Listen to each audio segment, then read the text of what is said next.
அவளுடைய தகப்பன் மரிக்கிறதுக்கு முன்பாக இப்படி சொல்லிவிட்டு போனார். அதாவது, தினமும் நீ இந்த மணி நேரத்தில் என்னோடு கூட வந்து நீ அமர்ந்திருந்தால் நான் உன்னோடு கூட பேசுவேன் என்று சொன்னார். இந்த மகளும் அந்த காரியத்தை அறிந்திருந்தும் தன்னுடைய தகப்பனுக்கு அந்த நேரத்தை கொடுக்கவே இல்லை.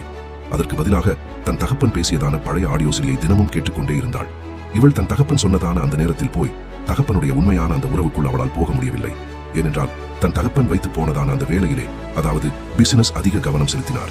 இன்றைக்கும் நம்முடைய உண்மையான தகப்பனாகிய கிறிஸ்து நம்மோடு பேசுவதற்கு ஆயத்தமாயிருக்கிறார். ஆனால் நாமோ இதோ ஒரு ஊழியக்காரன் பேசுகிற பழைய ஆடியோ குரலை கேட்பதிலே பிரியமாயிருக்கிறோம். வெகு சிலர் இயேசு கிறிஸ்து சொல்லிவிட்டு போனதான அவருடைய ஊழியத்திலே அதிகமாய் பிரியமாயிருக்கிறோம். ஆனால் உண்மையில் யாரும் கர்த்தரை தேடவில்லை. அவர் சொல்லுகிற வார்த்தையின் மறு உத்தரவை கேட்பதற்கும் நாம் ஆயத்தமாக இல்லை. ஆனால் அதுதான் நமக்கு ஜீவன் என்பதும் அநேகருக்கு புரியவும் இல்லை. இந்த சத்தியத்தை உண்மையாய் மரியாள் அறிந்து கொண்டாள். இன்றைக்கு நீங்களும் மார்த்தாளை போல பற்பல வேளைகளிலே பிஸியாக இருக்கிறீர்களா? அல்லது மரியாளை போல தேவ சத்தத்தை கேட்க ஆயத்தமாக இருக்கிறீர்களா?